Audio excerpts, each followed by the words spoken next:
I'd like to go about some thoughts on Expedition, and of course the announcement was great. It's just awesome.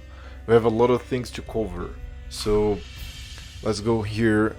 The league, it looks great in my opinion, because GG has been trying to diminish and slow the meta game for a long time, and I think they are going to be able to do it now with you can't just rush things. You have to kind of think, at least think about the places that you are going to detonate, because you cannot unleash something that is create a mod on the mobs that will just destroy you or enable you to completing it, like immunity fuse or something like that. So I'm sure there are other immunities or mods that make the monsters really strong. So this is for starters. So it says here that you are going to unleash the past. It's the screenshots are great. The game is going to be awesome. You are going to connect those. If you don't understand what I said, the league consists in connecting those the lines for the dynamite explosion, and you are going to unleash, I think, undead from the ground. And you can unleash some things that have mods in it, or even treasures. And this is going to be a little dangerous if you just go unleashing everything in front of you. So because of the mods that can appear, that's basically the league right there. I have different screenshots demonstrating, and this is our frozen orb directly from Diablo 2 apparently. It looks beautiful. I hope that the MTXs are great for this one. It's so far so good. We have here trade with Kalgor. We have 3 different types of trade. One is haggling with this little guy. With her, it's a pure gamble, like pure gamble. And with him, it's going to be upgrades, right? He's going to give you upgrades, and the more upgrades it gives you, the more currency you spend on him. So very interesting, very interesting. The 4th one, he trades with I think all kinds of methods, and also he gives you the little maps that are going to work similar to blighted maps, if I'm not mistaken. So, and you can see this by the images here. You can see the photograph of the woman here, and this is the pure gamble. You don't know what you are going to take, you just have to look at the bases. This one here, it's his image, right? The guy that's going to give you upgrades. That's this 3rd guy here, and this one's the haggle one that you are going to not barter, haggle. Haggle is the word. You're going to haggle with him, and you cannot offend him by haggling too low. And if you haggle too high, you're going to lose too much currency. So it's a little game of measuring things. And as demonstrated here, we can see the 4th guy that he gives you these little maps that they really look like blighted maps, in my opinion. And you are going to unlock places to go. There are going to be like isolated maps, and they even shows like hidden walls. That's going to be very interesting to explode hidden walls like Zelda. This is a boss, looks very interesting. And we have here some examples of mob mads here.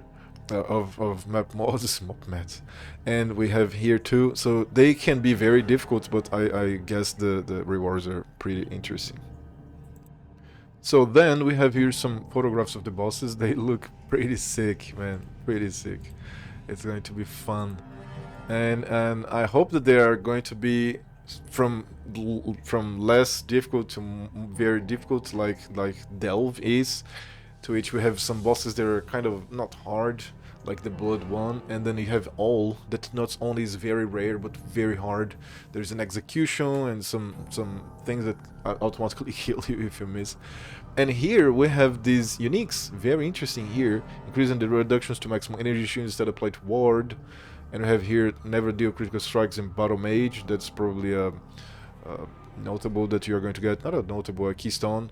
And here you have the new type ward. So this opens a big window for interesting builds, man. Ward is going to be excellent. It's just like molten shell or stone skin, steel skin. Because you get a ward, it's very interesting. It's going to be nice. We are going to make some good build guides with those using just word. We have many builds to do here, man, to create. Well, then they start with the 19 gems. So they start, at least in the website here, they give you Spectral Helix, and there's the video too, in the demonstration that they had, that it hits on walls too. It's a little slow, but I think you can just go a little faster by creating many and just going to the next zone, because the mobs are going to die behind you anyways. This looks very interesting. Here we have the Bone Shatter, that is going to be the Juggernaut one. And to be clear, this is going to be possible with many ascendancies, but they are especially better with that specific ascendancy. This one here is because you take damage yourself. So we have here the information, right? We have the trauma, we have 6 physical damage per trauma when you gain trauma. This is level 1, so this should increase later.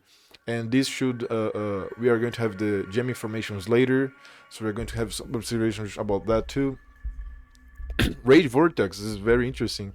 What intrigued me is that you can only have one Rage Vortex at a time. Okay, look here, maximum one Rage Storm. So you should, I think, investing in area of effect and maybe less duration or something like that. So this is pretty interesting. And here we have Earthbreaker support, that we have now totems with slams. This is going to be very, very interesting. We are going to be making many build guides with this. Champion win contest. We have here Defiance banner. Okay, we have different banners now being put. This is so interesting. Now we have the Shield Crush. That is going to be. We have going to have the Hammerding, man. And here you have Behead support, that you have a mini headhunter, like they said. Here we have Storm Rain, Explosive Concussion, and Focus Ballista. So the Focus Ballista makes you, they are going to shoot when you shoot, and the Concussion is really interesting when we see the gem information, because it's just intriguing. You cannot use a weapon, and you're going to throw flasks, and your flasks, according to the Q&A, for example, a ruby flask just increase the ignite chance, doesn't increase the fire damage. The fire damage is here from, and depending on the flask, okay, you have added cold damage, added lightning damage for sapphire and topaz, and ignite chance for ruby flask. We can see the gem information right here. It's going to be very interesting for Pathfinder. And here they have the Storm Rain, that the arrows just fire from. Oh, this is going to be really great. Converted to lightning damage here, so we have room for lots of builds, and not only with that eye. That's the important and interesting thing. We can do this with many other ascendancies. Just a matter of being creative. But let's go on. So here we have the Shadow with Ambush. Now we have exerting attacks going away from not away, but in other places, different from slams. This is so interesting. We have a lot of critical multiplier here, critical chance, and exertion, right? This is pretty interesting. We have a cooldown time of 5 seconds. We can mess with this too. We can have, I don't know, maybe we can have some passives here, or a second wind that is going to improve this, or this can be used from time to time, or even for bossing. Very interesting. We have here Blade Trap, that is going to be a trap and at the same time like an attack. This is so interesting. Throw the trap, which once triggered swings 2 copies of your equipped dagger or claw around in a circle, each repeatedly damaging enemies they spin through. It opens so many possibilities, man. And we have here Votaxic Burst. This is going to be a build of lightning damage and chaos damage. This is confusing in the beginning, but then I think about, I don't know, at least 3 or 4 ascendances that can do it. Very interesting. You can scale spell damage, chaos damage, you can scale lightning damage. It's so interesting. This is so interesting. And here we have my favorite, of course, not only because it's the witch, because I have so many witches and witch guides, and I don't know, it's my favorite ascendancy, but not only because of that, but they made the best job, in my opinion, with the witch.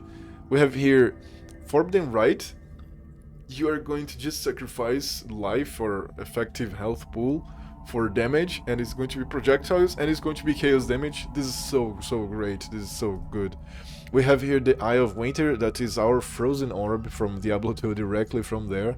Even it's he said it in the Q&A. You can watch there that he where we took from. Okay, so they brought some inspiration from Diablo 2, of course, and have a lot of respect from Diablo 2, which I also have. I came from there.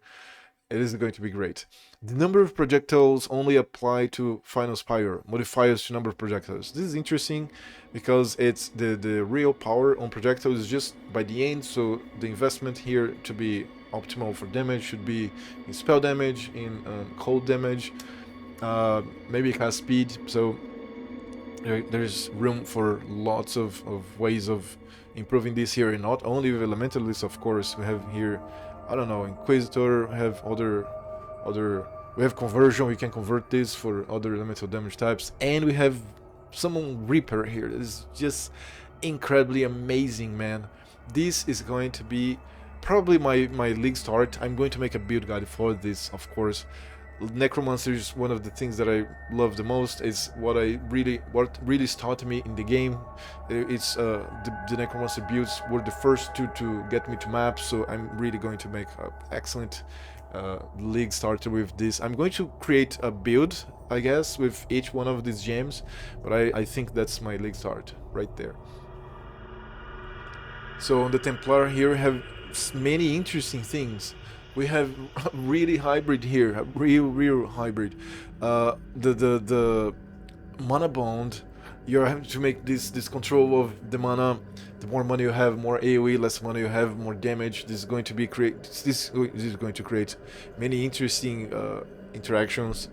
We have here the Absolution, which is basically spell damage, and Sentinels with spell damage, and this is the most interesting one for me because it triggers a spell, and also there's exerting attacks here. This is a real hybrid. This is really interesting. Many builds in my head that come, but we need to have more information to make the builds, actually. So here we have the balance changes, and this is one of the most interesting things about this patch. It's because I am also afraid of power creep. I really enjoy this game, so I wish this game would last a lot, last as long as, I don't know, many years to come, and evolve with time and with the community, and GG does a great job at it. So making Path of Exile more challenging is more about nerfs that are necessary, or else you're going to see like damage numbers going to millions and billions in I don't know, in a few leagues. So it's a good squish, I guess, or nerf it's necessary, really necessary. And flash systems will work. This is, I don't know, this is a wild card. We have to see. We have to experiment and see what will happen, because they are going to say that there are going to be less flask charges, and the flasks are completely different. And now the immunity to ailments is just if you dispel that ailment from you. So there is a lot of room here for this to be horrible or good at the same time. We don't know. And these orbs, they seem great. And of course I'm going to go with the options of self-cast, like automatically for some builds, and power cast for other builds, like with the one that really increases the power of flask use. But it depends on what exactly you need, what exactly are you aiming for here. So this, we need to see it. We work in game, like when the game is running, when the league is running. This is a wild card. And of course, this is great. This is so good. I haven't had time to play lately. I want to play it more. I played just to test before yesterday, the day of the announcement, and yesterday. But this is so good, and it changes the meta in this mini game. It's a new mini game because the passive skills are completely different. You have to log and study them. To be honest, you really have to study them, and then there are some drops here, some uniques, and they have some gems. They have level requirements, so you should remember to do it better. First you find a GM skill, and then you start to level, and then you start to try to improve your gear all at the same time while looking at the monsters and trying to avoid death from others. It is really interesting, man.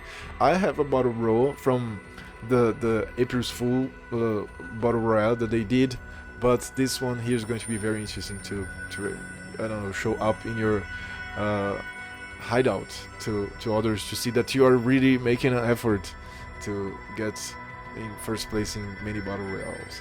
So that's those are the thoughts that I had, and it promises a lot. This is a league that promises a lot, not only the league but the patch, more the patch than the league, to be honest. Not that the league is underwhelming, it's just that there are many changes and many expected changes, and I don't know, it's going to be so interesting.